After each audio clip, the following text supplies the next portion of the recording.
Good afternoon. It's October 2nd, and I'm in Frankfort, Kentucky. I swung by the new Capitol building. She's a beautiful thing, but I found the old state capitol, and she's got good bones, so I thought I'd talk from here. We have a new global player, both economically and politically now. The seat she has in the world, or China has in the world, is growing. And we just need to understand that so that we can continue to interact further in that space. I'll go back to like the earliest of days, and I'm not an economist or an accountant, but I'll throw some numbers out. If I get them wrong, you can get back to me. I believe in 1960 the global GDP was $1.5 trillion, and the U.S. was 500 or 600 billion then.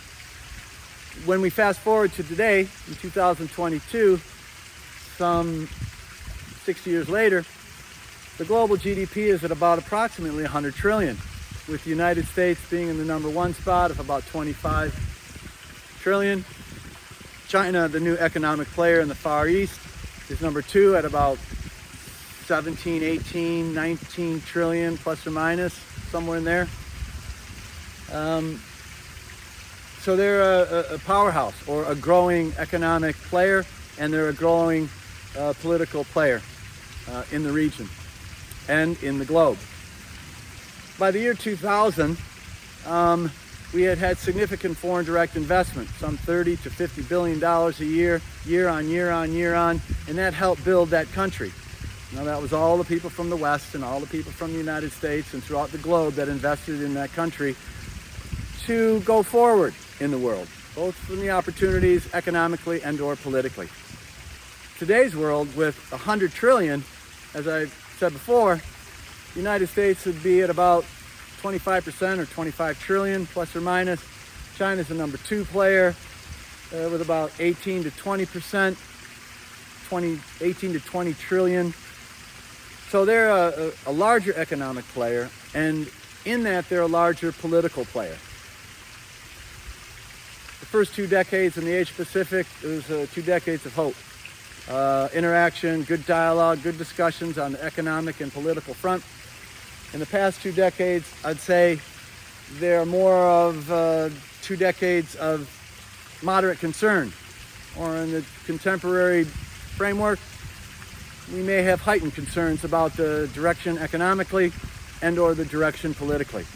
In order for us to interact and for us in the United States to realize our opportunities over the next decade or two going forward, both economically and politically, we have to understand the increases or where the growth will be.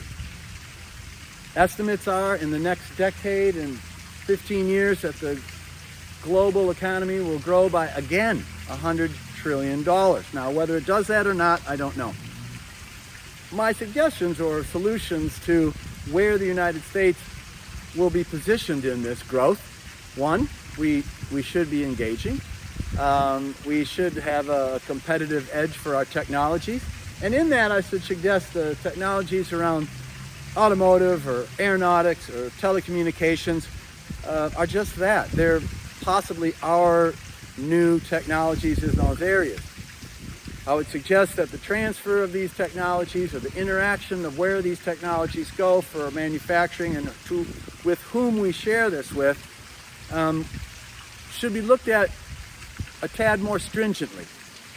If we feel that there is an impasse in terms of what will that do for our competitive edge globally, we should retract or we should hold. Now, I'm not professing nationalism or protectionism. I'm professing, I would say, pragmatic business sense, meaning if we created benefits from those technologies, whether we do it in our backyard or we do it globally, those benefits should be part of the bucket of the United States input into that economic development. We may have not done so well in the past 30 or 40 years on that, and there may be several reasons for that.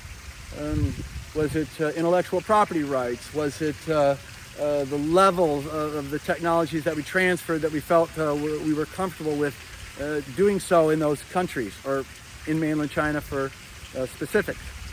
The Belt Road Initiative started in 2013, probably discussed in Framework 5 years earlier, launched in 2013, trillion and a half dollars in economic infrastructure around so that they can move their products from place to place and interact in the areas that they've defined, is an initiative that is pretty interesting.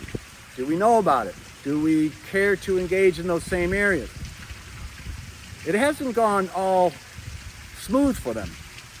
It's not like they're running away and they will surpass the United States in 2030 as the largest market. Maybe numbers and size don't matter, but maybe the levels of the technologies and the capabilities may have a difference. We're specifically in a space race. Let's get to the moon, let's set up, let's get to Mars. So in that same initiative that we had in the 60s is replicating itself today, and a very interesting one. So all of those advancements, maybe we should hold dear to ourselves in the United States and offer a competitive edge for the citizens, for the 330 million people that we have here in terms of jobs and opportunities in that area.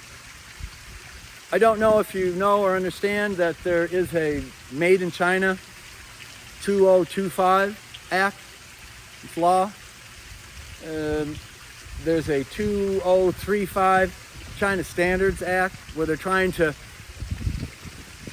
complement all of their items that they're making into a technical standard so that it can all link up and match.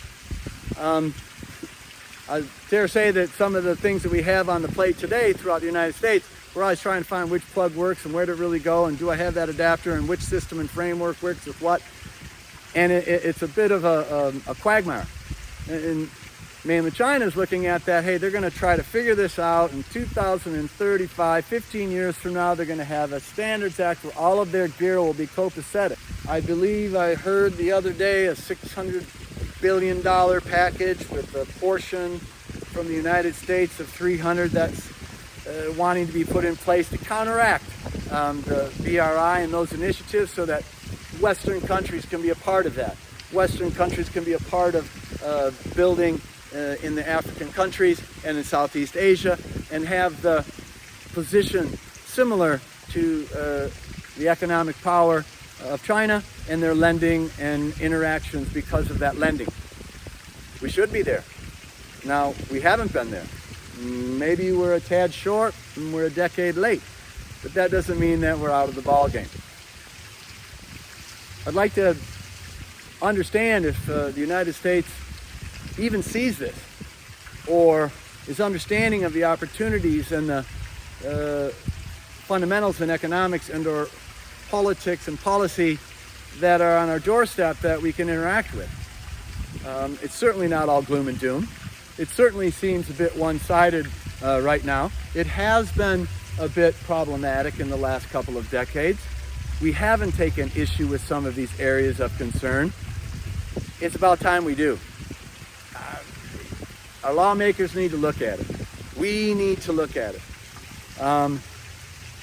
If we were to stand and say, hey, Made in America 2025, maybe some people will jump on the bandwagon and say that's really nationalistic and that's really just protectionist, and what are you going on about? Well, make no mistake, a very large country over on the other side of the marble where I live is doing just that. So I don't find that incongruous with trying to do well for their country. I might find it inappropriate or sad that maybe we're not doing that as well for our country. I just want to say thank you very much. I just wanted to briefly talk about the geopolitics of the Asia Pacific. But anyway, thank you for today. It's a beautiful day in Frankfort, Kentucky. That's a beautiful state house, state capital. And I'm John Riley, USA. You have a great day.